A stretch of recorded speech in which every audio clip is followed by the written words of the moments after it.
All right, you guessed it. Here I am back at Cooter's Garage on Dave's Jeep. Today we will be removing a lot of the components that are in the way, taking the grill off. We'll be taking the wheel well insert off on the passenger side, removing the stock steering motor / hydraulic unit, and beginning our work on our PSC full complete hydraulic assist upgrade. So that's where we are today. Just popped the tires off of Dave's rig, and you can see he's, wherever the hell he wheeled last, we're gonna have to get a lot of that mud off of there, but here we go. Yeah, so this is gonna be coming apart so we can get at the steering motor in there. We'll be taking the grill off, the air box. Gonna be a great day. Allen socket kit. All right, so what we want to do is we want to take this Evo wheel well insert out as one assembly. There's an Allen bolt in here, goes through this tub mount.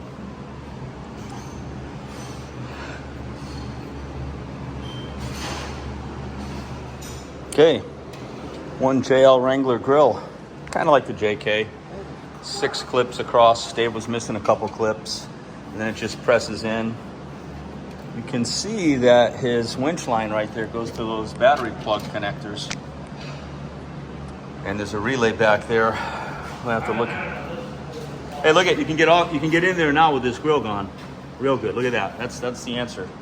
It's a long ass bolt. Oh, look at that. Yeah, I'm just showing where that goes. Your air intake temperature switch. A couple 10mm bolts right here. Obviously going to undo the throttle body. Lift this air cleaner out. All right. All right. Cooter gets the Evo wheel well insert out. There we go. Now we got room to work. And this is the bad boy right here. There's a significant amount of work under here, I believe. All right, the air box is out. And we might as well take this. That thing just kind of goes on the bottom and goes right behind here. All right, that's nice.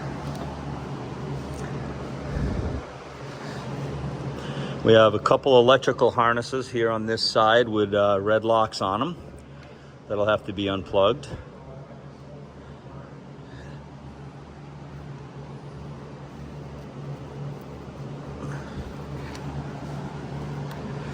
Obviously, the reservoir looks like it's going to come out with it. Okay, I'm just zooming down there to show you the 2 electrical plugs have been disconnected on the electric. You can see, I'm just showing you the bolts. They're like 3 or 4 inches long, and they go through that base, 13mm head. And then you can see that the pump will be ready to come out of there once we break the hydraulic lines there. Okay, just to orientate you, so you can see that we just got to undo this power steering line in this pump, electric pump / hydraulic pump. This is the JL system. There you go. Let that all of this gets thrown out. Yeah. I'm gonna go dump this in the. Yeah. Well, if he's smart, he hold on. What we're doing is, you can see the power steering line goes up. He's got a little aftermarket cooler that he has underneath here. So we're going to be removing all of that. So we're following this line. This cooler's going. And that's going to make its way over there to the steering box. All of this has to come apart too, yeah. Interesting. All right, this little cooler that he has is held on with a couple brackets and 10mm nuts. Looks like they're just threaded right into this frame member that connects the two sides of the frame. So we're in the process of loosening that up to get it out of there. Okay, you can see the transmission line. See where the wrench is down there? So just removing these. There's 2 of them coming along. Took a little bit of work, but did not have to cut the lines. I was able to get them completely out all the way to the steering box. You can see the aftermarket cooler that Dave had installed. Next, we're working on the removal of the stock steering box. All right, we decided to remove the washer fluid reservoir, which has a bracket that the computer goes to. Needless to say, this has been about a half an hour job just to get this bracket off of there, but we're close. And then that's gonna give us a lot of room for the big bore box that's going in. And we still haven't removed the stock box yet. You can see it right there. All right, here we go. We did struggle a little bit. We have the computer out right now. Gonna set this somewhere safe. And basically, this just really needed to all come out along with the, this thing is sitting like this basically, and on the back side was the washer fluid reservoir, and it blocked that whole area where the PSC big bore box is gonna go. So in addition to taking the driver's side wheel well liner out, we removed all of this as well. Keep going. Keep going. One more. Yep. Right about there. Right there. Yeah, it's fine. I gotta put a cord. Where's that? All right, I want to talk about this. You can see this the steering shaft comes down, and you can see the end of the OEM steering box. Now, the installer, whoever put the lift on, see this bolt right here? It looks like they intentionally ground it down. Yeah, go ahead, give it a turn. See it moving? Yeah, because that's the only way that it'll clear. All right, so, stop right there. Stop right there. I'm gonna zoom right in. All right, so what they did is they ground that down because it's the only way that this thing would clear the bump stop, this aftermarket bump stop right there. I'll come around and show you that. So, wow, it is tight in there, and that's going to be a little problematic for us because we have to get that OEM steering box out. I'll come around to the wheel well and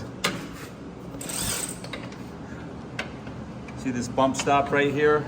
That assembly goes right up. I'm zooming in, and you can see where the point of conflict was. So they ground the bolt down after they tightened it, I guess. That's freaking crazy. It's not good. It's not good for us. And we're putting a huge big bore box in there. We don't know if we're going to have more conflict with this King bump stop assembly on this entire shock tower. So this is the bracketry, this crazy freaking bracket right here that basically comes across, down and up, and that's what the reservoir for the washer fluid sat in. Under that. Yeah. Under this? Yeah, spacers. We're running into a lot of, when they did the lift, whoever did this must have had to set up a whole bunch of shims and spacers on various things.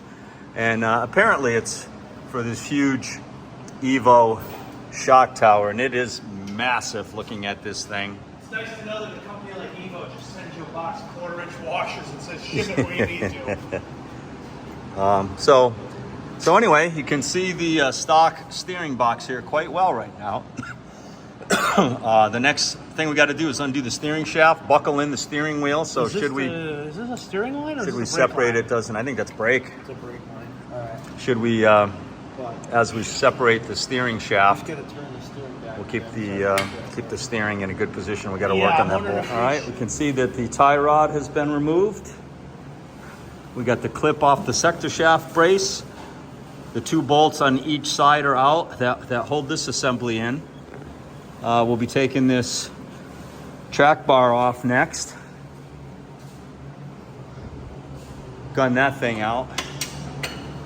Dave's gonna order a cold air intake. I don't know what Undid it's the gonna get. Anybody track has bar any right there. suggestions? Drag links coming out. Yeah, there's a whole bunch of different companies. You know, there's the name brand ones, then there's the Amazon brands for a couple $100. Oh, that's DJ's rig. All right, so if we look at this thing, you can see it's been separated from the steering shaft, and now the bolts are coming out for the box. Am I making too much noise? No, not enough. Watch your feet. Yep. All right. Stock box with the stock pitman arm. This got damaged from wheeling, so I think we got to take a file to this. Yeah, I put that clip there. Got to get this piece off. This is the sector shaft brace. And of course, here's our new one, new pitman arm. Looking at some no, that's just an looking at some sizes here, comparisons. Synergy. Okay, what we have here is, this is the Steer Smarts sector shaft brace. we took it off, but we noticed that the stock sector shaft, where it came through, had taken a hit, and that's why we struggled to get it off. But what we noticed is the bearing really, this is a sealed bearing, and I can barely get this thing to turn. So realistically, this thing should be replaced. Now, this is the nut that goes on the big bore, so this will end up going through like that, and you'll notice that you can't really see the groove. You can barely see the groove. So I think this inner race right here is bent from where the sector shaft was hit. So what I'm saying is I wouldn't even be able to get a clip on this piece. So probably gonna have to call Steer Smarts and order just this piece right here for the sector shaft brace. So Dave, what you need, see this nut? This one, you can see they sent it to you is for Synergy. For the Synergy sector shaft brace, which you do not have. You have Steer Smarts. Well, look at the length difference. So the length isn't right. Nothing works with There's it. So the snap ring groove. Yours would the one that they sent you.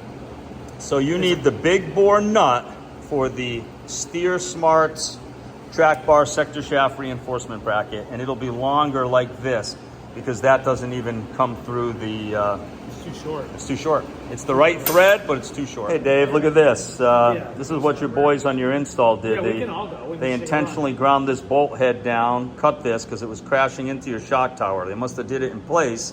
This is the bolt that sandwiches the steering wheel shaft onto the big bore. So in other words, this is what gives you your input and turns your wheels.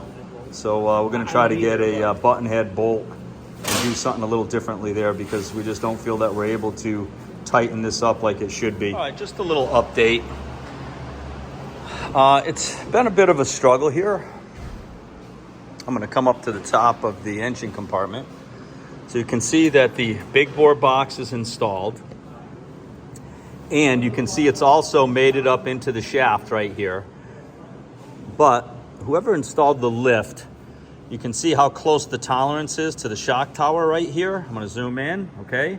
So they had ground the shit out of a bolt head. We don't like it. We don't feel that it's grabbing tight enough. So we're going to try to go get the right size thread, but use a button head bolt.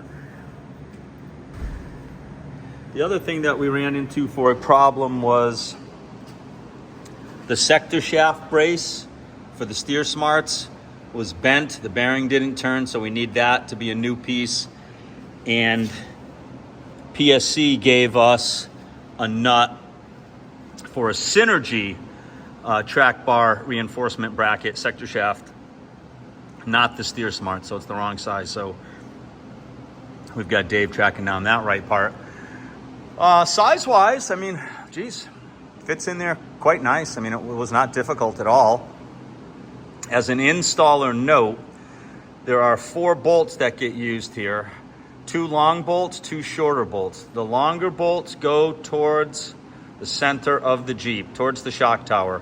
The shorter bolts go right here. These are allowed to pass through the steering box. These are hidden blind holes, and you can't, the long bolts will not work here. So they're in there, it's good.